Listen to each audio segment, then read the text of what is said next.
Almost forgotten. The member for Balmain, come on down. Order. Thank you very much, Madam Speaker. My question without notice is to the Minister for Transport.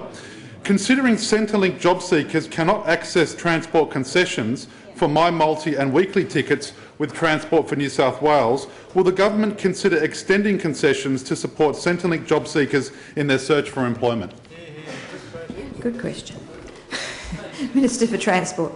I want to thank the member for Balmain for his question and note that I've certainly taken on board the issues he's raised today, and I also want to extend this government's commitment to establishing and ensuring a fair and very efficient ticketing system in New South Wales, Madam Speaker, and I'm pleased to say we're getting on with the job of delivering that. Again, I want to note the specific issue raised by the member for Balmain today and want to assure him that we are working hard to deliver the best and fairest ticketing system we can. And I make that point by noting that, as members would be aware, the New South Wales Government is committed to delivering the Opal card, which will be the new electronic smart card integrated ticketing system, which will be rolled out over the next few years across the entire public transport network. This will become the ticket to ride for more than 1.5 million commuters and thousands of day trippers and tourists, making their journeys easy and seamless. And that's a far cry from their T-card, Madam Speaker. Remember that? That's the card. That's the card they were supposed to have. That's the card they were supposed to have for the Olympic Games back in the year 2000, Madam Speaker. That's right. They wasted $100 million and then left the court action case mess for us to tidy up, which we have, Madam Speaker. That was another one of those things the former Minister for Transport left in his bottom drawer for me to sort out, Madam Speaker. But, Madam Speaker, the member's question...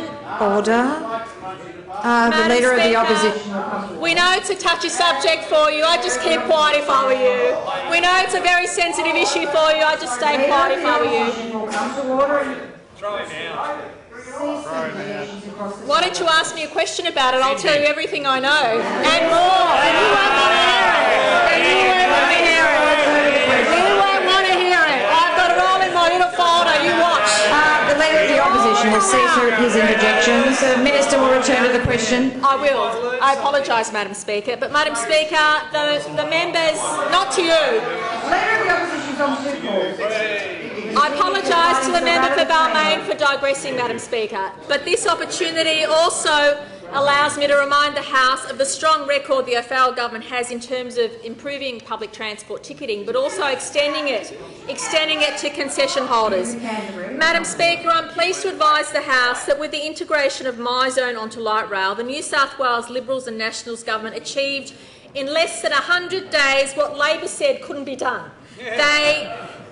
They said it was not possible to integrate light rail, that pensioners and others shouldn't be able to use the light rail network, but we made sure that happened, Madam Speaker. And I'm pleased to say that since June last year, My Multi, pension excursion tickets and Family Fun Day Sunday tickets have been included in travel on the light rail network, and I know that's an issue the member for Balmain in particular cares about, given the current light rail network goes from Central to Lilyfield and will be extended in the inner west.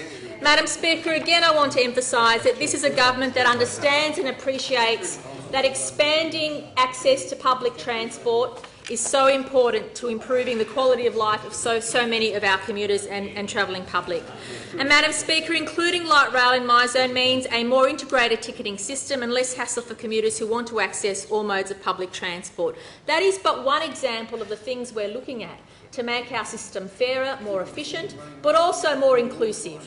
And, Madam Speaker, we are seeing evidence that people who already use light rail are moving to My Multi tickets and taking advantage of other modes of transport. So certainly we're seeing the widespread benefits of that initiative. And we're seeing what we knew all along, that if you make public transport a more attractive option, customers will leave their cars at home. People who previously were excluded from the network can use the network and become more reliant on public transport. Madam Speaker, members would also be aware, and this is another initiative which relates to the member for Balmain's question, that the New South Wales Government reduced the cost of periodical rail tickets. Periodical rail tickets are cheaper today than they were when that lot left office, Madam Speaker.